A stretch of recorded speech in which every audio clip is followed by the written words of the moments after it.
আসসালামু আলাইকুম। একজন কর্মীও জাপানে পাঠাতে পারেনি ৬২ এজেন্সি, মন্ত্রণালয়ের শোকজ। বিস্তারিত জানতে সম্পূর্ণ ভিডিওটি মনোযোগ সহকারে দেখুন, কেননা এটি একটি গুরুত্বপূর্ণ নিউজ হতে যাচ্ছে।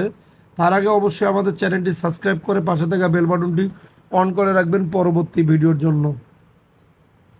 চলতি বছরের প্রথম ৬ মাসে জাপানে একজনও কর্মী পাঠাতে না পারায় ৬২ রিক্রুটিং এজেন্সির কাছে ব্যাখ্যা চেয়েছে প্রবাসী কল্যাণ ও বৈদেশিক কর্মসংস্থান মন্ত্রণালয়। গত ৩১শে আগস্ট মন্ত্রণালয়ের উপসচিব হাসিনা বেগমের সই করা এক চিঠিতে এ ব্যাখ্যা চাওয়া হয়। মন্ত্রণালয়ের সূত্র এবং বেশ কয়েকটি রিক্রুটিং এজেন্সির সঙ্গে কথা বলে এসব তথ্য নিশ্চিত হওয়া গেছে। সংশ্লিষ্ট সূত্রে জানা যায়, জাপানে কর্মী পাঠানোর ক্ষেত্রে সেন্ডিং অর্গানাইজেশন হিসেবে তালিকাভুক্ত আছে ৯২টি রিক্রুটিং এজেন্সি, কিন্তু গত ৬ মাসের প্রতিবেদন বলছে এর মধ্যে ৬২ রিক্রুটিং এজেন্সি একজনও কর্মী জাপানে পাঠাতে পারেনি। এই এজেন্সিগুলোর অনেকেই মালয়েশিয়ায় কর্মী পাঠানোর সঙ্গে জড়িত। গত বছর ৫ আগস্টের পট পরিবর্তনের পর এদের অনেকেই আত্মগোপনে গেছেন। মন্ত্রণালয় সূত্রে জানা গেছে, সেন্ডিং অর্গানাইজেশন হিসাবে তালিকাভুক্তির শর্ত হচ্ছে ৬ মাসে ন্যূনতম একজন কর্মী জাপানে পাঠাতে হবে।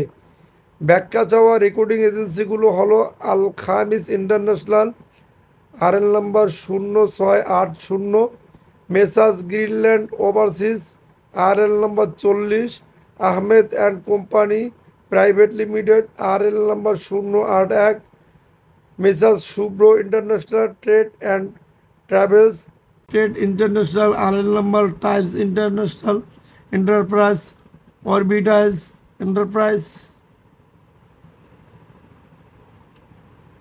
৬২টি এজেন্সি আছে, পড়তে গেলে অনেক সময় লাগবে।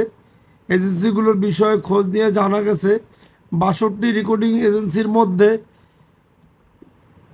অধিকাংশের মালিক দেশে অবস্থান করছেন না। এর মধ্যে মালয়েশিয়া বিগত সময়ে কর্মী পাঠানোর সঙ্গে জড়িত বেশ কয়েকটি রিক্রুটিং এজেন্সি আছে। এছাড়া মালয়েশিয়ায় অর্থ পাচারের দায়ে ৩৩ জনের বিরুদ্ধে মামলা করেছে পুলিশের অপরাধ তদন্ত বিভাগ সিআইডি। আসামির তালিকায় আছেন সাবেক ৩ সংসদ সদস্য এবং একজন সাবেক মন্ত্রীর স্ত্রী।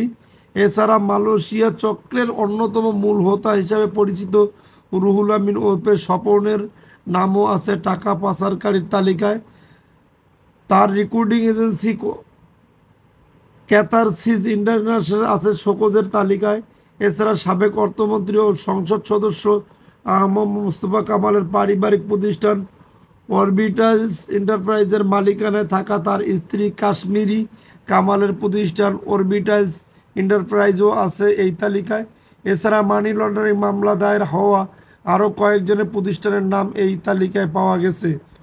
নাম প্রকাশে অনিচ্ছুক একজন রিক্রুটিং এজেন্সির স্বত্বাধিকারী এবং জনশক্তি রপ্তানিকারকদের সংগঠন বায়রার সাবেক এক নেতা বাংলা ট্রিবিউনকে বলেন, সেন্ডিং অর্গানাইজেশনের তালিকায় থাকা বেশিরভাগ এজেন্সি মালিক হয় দেশে নাই, না হয় পলাতক, তাহলে লোক পাঠাবে কি করে? তবে অপর এক এজেন্সি মালিক দাবি করেন, জাপানে বেতন কাঠামো এবং সুযোগ সুবিধায় বেশি হলেও ভাষাগত জটিলতায় অনেকে যেতে আগ্রহী হয় না।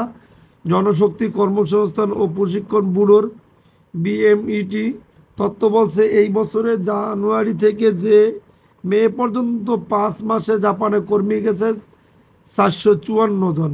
এদিকে আগামী ৫ বছরে জাপানে ১ লাখ কর্মী পাঠানোর লক্ষ্য নির্ধারণ করা হয়েছে। এই সুযোগ কাজে লাগাতে জাপান সেল গঠন করেছে প্রবাসী কল্যাণ ও বৈদেশিক কর্মসংস্থান মন্ত্রণালয়। গত ২০ আগস্ট উপদেষ্টা আসিফ নজরুল বলেন, অদক্ষ কর্মীর বাজার সংকুচিত হচ্ছে, তাই উন্নত দেশে দক্ষ কর্মী পাঠানো ছাড়া বিকল্প নেই। এর মধ্যে ইতালি ও জাপানের সঙ্গে সমঝোতা স্মারক সই হয়েছে। আগামী ৫ বছরে জাপানে ১ লাখ কর্মী পাঠানোর লক্ষ্য নির্ধারণ করা হয়েছে। এর জন্য দেশে জাপানি ও ইতালিয়ান ভাষা শিক্ষার প্রশিক্ষণ কেন্দ্র বানানো হচ্ছে। তিনি জানান, জাপানে বর্তমানে ৫ লাখের বেশি কর্মী চাহিদা রয়েছে। এই সুযোগ কাজে লাগাতে জাপান সেল গঠন করা হয়েছে। আগে ৩টি খাতে দক্ষতার পরীক্ষা থাকলেও এখন তা ৫টি খাতে উন্নীত করা হয়েছে। জাপানের ৩টি প্রতিষ্ঠানের সঙ্গে প্রশিক্ষণ ও সনদ দেওয়ার জন্য পৃথক সমঝোতা স্মারক সই হয়েছে। যদি আপনাদের নিউজটি ভালো লেগে থাকে তাহলে অবশ্যই আমাদের চ্যানেলটি সাবস্ক্রাইব করে পাশে থাকা বেল বাটনটি অন করে রাখবেন পরবর্তী ভিডিওর জন্য।